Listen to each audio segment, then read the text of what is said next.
This is just a short video to show how to replace the battery on a Jazz 2 controller. The Jazz 1 controller battery is not replaceable, but the Jazz 2 you can replace. Firstly is to remove the back of the controller. There's a couple of different ways to do it, but this is the way that I've chosen. You can see the circuit board inside. There's a ribbon connector here and a header here. It's this connector that you need to release.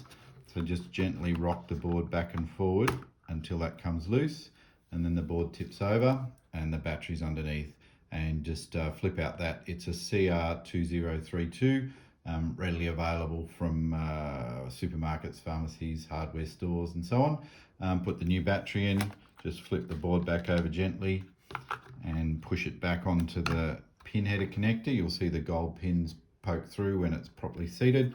Make sure it's pushed down, put the back on and snap it down as well.